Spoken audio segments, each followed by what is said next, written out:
किया तो। जी हाँ, तृणमूल कांग्रेस से संजय शर्मा साहब हमारे साथ जुड़ रहे हैं। संजय जी, 193 काफी कंफर्टेबल दिख रहा है, हालांकि ये शुरुआती रुझान है, लेकिन नंदीग्राम में क्या हो गया?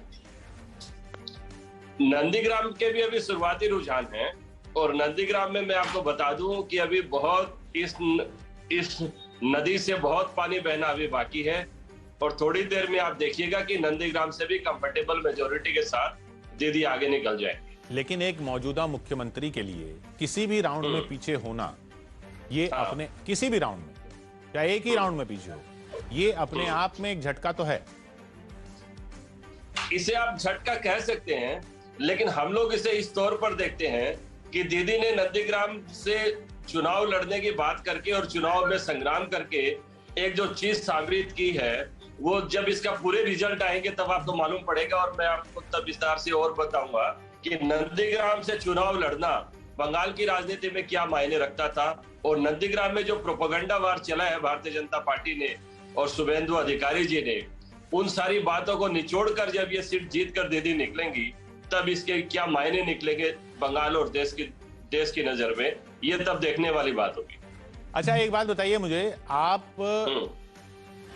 क्योंकि देखिए यहाँ पर डीएमके गठबंधन भी अच्छी खासी बढ़त के साथ तमिलनाडु में जीत रहा है, आपका तृणमूल कांग्रेस भी बहुत बड़ी बढ़त है बीजेपी के खिलाफ, और बहुमत के आंकड़े से बहुत आगे आप निकलते दिख रहे हैं अभी तक, जितनी भी काउंटिंग अभी तक हुई है, हालांकि कई राउंड अभी होने बाकी हैं। प्रशांत किशोर को कितना श्रेय देंगे? प्रशांत किशोर जी की अपनी मेहनत है, उनका काफी दिमाग लगा है, एक सोच लगी है, वो हमारे एक कोलैबोरेटर पार्टनर के रूप में उन्होंने काम किया है। और प्रशांत किशोर जी ने एक ट्वीट किया था 2 महीने पहले, आज जब हम ये नतीजे पूरे निकलेंगे तो वो ट्वीट खरा उतरेगा, और ये बात कहने का दम प्रशांत किशोर रखते हैं, ये साबित हो गया। के शर्मा साहब, उन्होंने दावा किया था कि 100 पार नहीं करेंगे आप, और लगभग वैसा ही अभी दिख रहा है, मतलब 100 के आसपास ही दिख रहा है मामला। अभी 100 तो अभी आंकड़ों में अभी क्रॉस किया भी नहीं है, लेकिन करेंगे भी तो उसी के आसपास ही दिख रहा है। नहीं, आप किशोर जी, मैं कहा कि अभी ये 2-3 राउंड के मात्र परिणाम है, अभी इतना ज्यादा मेरे टीएमसी के मित्र साहब को उतावला होने की नहीं, पर मुझे के शर्मा साहब एक बात बताइए, मुझे एक बात बताइए के शर्मा साहब, मैं ये कह रहा हूं कि आप कह रहे हैं कि अभी आप कह रहे हैं कि शाम तक ये सब कुछ बदल जाएगा। देखिए साहब, अभी 288 के रुझान आ चुके हैं, ठीक है, अभी शुरुआती राउंड है, लेकिन ऐसा कैसे कि शुरुआती राउंड में हर क्षेत्र में तृणमूल कांग्रेस ही आगे निकल रही है? अरे भाई, कुछ क्षेत्र तो ऐसे होंगे ना जहां पर आपके आगे होंगे, फिर उनके आगे होंगे, तब तो बात समझ में आती है कि भाई अभी शुरुआती है। ऐसा थोड़ी हो सकता है कि 288 में 192 ऐसे क्षेत्र निकले जिनमें शुरुआती राउंड सारे उनके निकले। नहीं, आप अभी इस पीरियड में कह रहे हैं ना किशोर जी, 1 घंटा पहले क्या स्थिति थी? 1 घंटा पहले क्या स्थिति थी? 1 घंटा पहले, 1 घंटा पहले जो है हम नेट पर खड़े थे इनके साथ में, ठीक है, तब आपका ये फिर आकलन। और मैं एक याद दिलाता हूँ आपको किशोर जी, आप तो अनुभवी पत्रकार हैं, सीनियर भी हैं। पिछला अभी बिहार का चुनाव हुआ था, शुरुआती 2-3 चरण 5 चरण के ही हुए थे, और इवन मैं तो कहूँ 10-11 चरण तक जब मतगणना चली गई थी, तब तक हमें लोग हरा ही रहे थे कि आप हार रहे हैं चुनाव। और बाद में जब रिजल्ट निकला तो आपने देखा कि हम जो उसको चुनाव को जीते बहुमत के साथ में। तो मैं आपको ये कहना चाहता हूं कि वो काफी, देखिए उसमें वहां क्या हो रहा था, आपने बिहार का एग्जांपल लिया इसलिए मैं बाहर की बात कर रहा हूं। बिहार में क्या हो रहा था कि एक तो मुकाबला काफी क्लोज था, दिन भर काफी क्लोज चला, और फिर कभी इधर आगे, कभी ये सीट इधर हुई, कभी ये सीट उधर हुई, कभी ये सीट इधर हुई, कभी ये सीट। वो नहीं हो रहा है यहाँ पे, अभी वो नहीं हो रहा है। आपका और उनका फासला 100 सीटों का है। इस विश्लेषण से बिल्कुल सहमत नहीं हूँ। 100 सीटों का फासला है साहब। किशोर जी, मेरी बात सुनिए ना, मैं ये तो कह रहा हूँ 1 घंटे पहले का आप दिखाइए कि कितना का डिफरेंस था। तो आप अभी देखें, इसीलिए मैं कह रहा हूँ ये जब शुरुआती होते हैं, फिर जब कुछ एक सीट उसमें आगे बढ़ता है चरण में, फिर आप अभी देखेंगे। अभी तो बिल्कुल प्रारंभिक, क्योंकि कोविड के अभी अन्य चुनावों परिणामों की तुलना में इस परिणाम को मत देखिए। कारण ये है कि इसमें कोविड के कारण से इतने रिस्ट्रिक्शन लगे हुए हैं कि ये जो 17 चरण में जो मतदान पूरे होते थे, 27 चरण में जाकर पूरे हो रहे हैं। हाँ। तो आप इसको जब देखेंगे उस रूप में, तब आपको ये लगेगा कि अभी इसको, मुझे लगता है आपको 1.5-2 घंटा और इंतजार कर लेना चाहिए। 1.5-2, इसके बाद आप इस आकलन पे आइए तो मैं शायद इस बात को आपकी जो है समझने या मैं सिर्फ ये कह रहा हूँ, मैं सिर्फ ये कह रहा हूँ, जैसे कि मैं इतना ही कह रहा हूँ, एक मेरी बात पूरी, चलिए बोलिए। मैं केवल इतना ही कहना चाह रहा हूँ कि ठीक है, यदि आप इसको अभी इस स्तर पर भी देखें, देखिए हम पूरी तरह से आश्वस्त हैं कि हम वहां पर सरकार बना रहे हैं बहुमत के साथ, लेकिन यदि आप अभी के स्तर में भी देखें तो 3 सीट की पार्टी पश्चिम बंगाल में आज यदि 93 सीट लेकर आती है, तो क्या इसका अर्थ आप समझते हैं? इसका अर्थ आप ये तो मानेंगे कि आज पश्चिम बंगाल के अंदर में हमारी जो है स्वीकार्यता वहां की जनता के बीच में है या नहीं?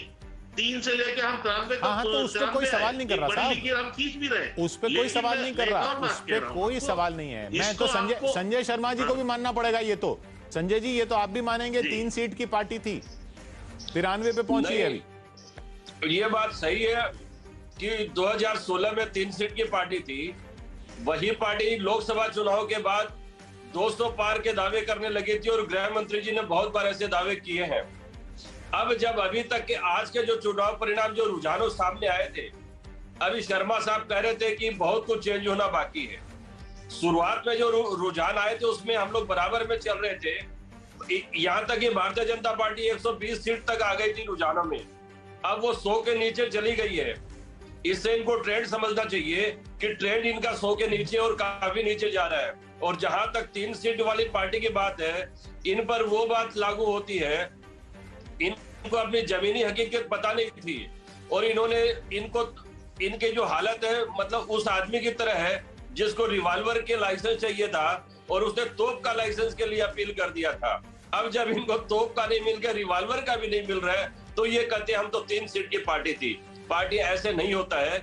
इन्होंने यथार्थ के धरातल पर बंगाल में राजनीति नहीं की और जो बढ़ चढ़ कर राजनीति की उसके परिणाम है। और आगे आगे जब चुनाव के नतीजे सिफर पर होंगे तब इनको अपनी असली हकीकत का पता चलेगा।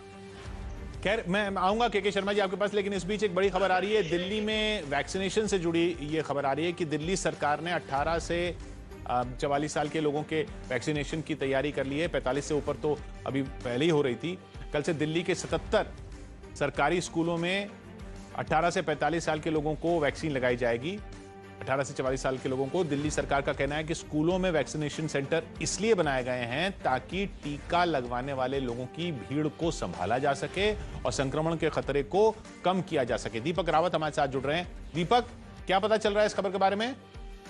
जी किशोर, अरविंद केजरीवाल ने कल ही ये बताया था कि दिल्ली को करीबन 4.5 लाख वैक्सीन मिली है इस नए वैक्सीनेशन ड्राइव के लिए। और अब ये बताया जा रहा है कि 77 स्कूल ऐसे हैं, सरकारी स्कूल, जिनको ये जो आसपास के जो अस्पताल हैं उनके साथ जोड़ा जाएगा। वो इसलिए जोड़ा जाएगा क्योंकि अस्पतालों में पहले ही कोरोना मरीजों का इलाज चल रहा है, कई लोग वहां जाने से कतराते हैं। तो ऐसे में स्कूल जब पहले से ही बंद पड़े हुए हैं, उन स्कूलों को सेंटर्स बनाने की कवायद की जा रही है ताकि लोग आसानी से वहां जा सकें, ज्यादा भीड़ ना हो। ज्यादा से ज्यादा जो सेंटर्स, जो अस्पतालों में सेंटर्स बनाए गए हैं, उनके नजदीक ही स्कूल होंगे। ऐसे में लोगों को किसी प्रकार की कोई परेशानी ना हो, ये वजह से इस तरीके की चीजें जो है वो सरकार जो है तैयार कर रही है। तो ये माना जा रहा है कि कल से जो 77 सेंटर्स हैं जो अस्पतालों से अटैच होंगे, वहां पर ये वैक्सीनेशन ड्राइव जो है वो चलाई जाएगी किशोर।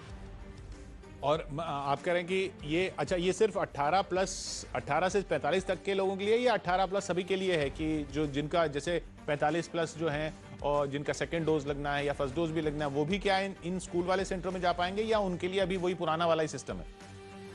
किशोर, उनके लिए पुराना वाला ही सिस्टम चल रहा है, लेकिन ये फिलहाल जो 18 से 44 साल के बीच के लोगों के लिए जिनको अब जो वैक्सीन लगनी है, उनके लिए ये तय किया गया है ताकि वो ज्यादा से ज्यादा संख्या में आगे आए और अपने को वैक्सीन लगाएं। किसी प्रकार का उनके मन में डर ना हो कि मैं कोरोना वाले अस्पताल में नहीं जाना चाहता हूँ या मैं उस सेंटर में नहीं जाना चाहता हूँ। इस वजह से सरकार ने इस तरीके की तैयारी की है। शुक्रिया आपका